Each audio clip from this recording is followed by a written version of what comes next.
Hello friends, तो आज हम लोग देखने वाले घन, घनाभ, शंकु के सभी का फॉर्मूला, महत्वपूर्ण सूत्र। जैसे यहाँ पे आप देख सकते हैं घन का सूत्र, घन का संपूर्ण पृष्ठीय क्षेत्रफल, घन का संपूर्ण पृष्ठीय क्षेत्रफल 6a² यानी कि 6 भुजा स्क्वायर भी कह सकते हैं। अब देखिए, घन के वक्र पृष्ठीय क्षेत्रफल, घन के वक्र पृष्ठीय क्षेत्रफल 4 इंटू ए स्क्वायर यानी कि 4 इंटू भुजा स्क्वायर भी कह सकते हैं।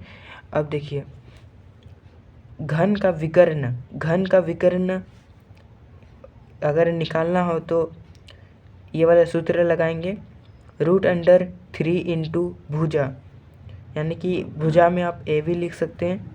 घन का आयतन ए क्यू, भुजा क्यू भी कह सकते हैं।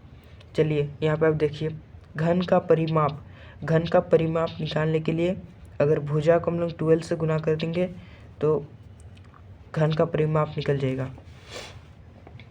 अगला यहाँ पे आप देख सकते हैं घनाभ का सूत्र। यहाँ पे जितने भी घनाभ के महत्वपूर्ण सूत्र हैं सभी के सूत्र यहाँ पे दिए हैं।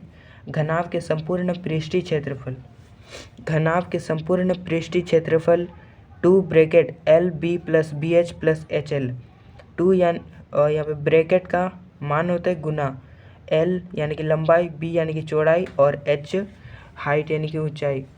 घनाभ के वक्र पृष्ठीय क्षेत्रफल 2 into H bracket L + B।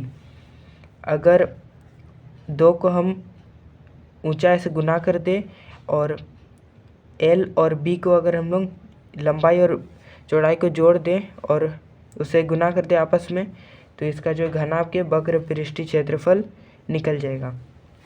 देखिए, घनाभ का आयतन L into B into H, लंबाई गुने चौड़ाई गुने ऊंचाई।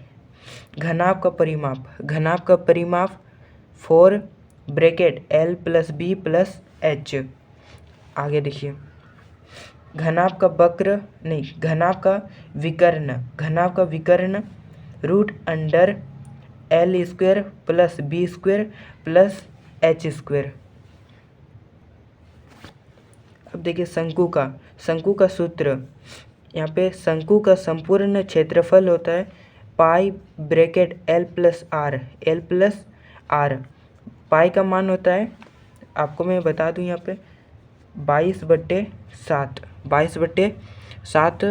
पाई का मान होता है। अब चलिए, शंकु का वक्र पृष्ठीय क्षेत्रफल पाई आर एल। शंकु की तिर्यक ऊंचाई L² - R²। शंकु का आयतन 1/3 पाई R² H।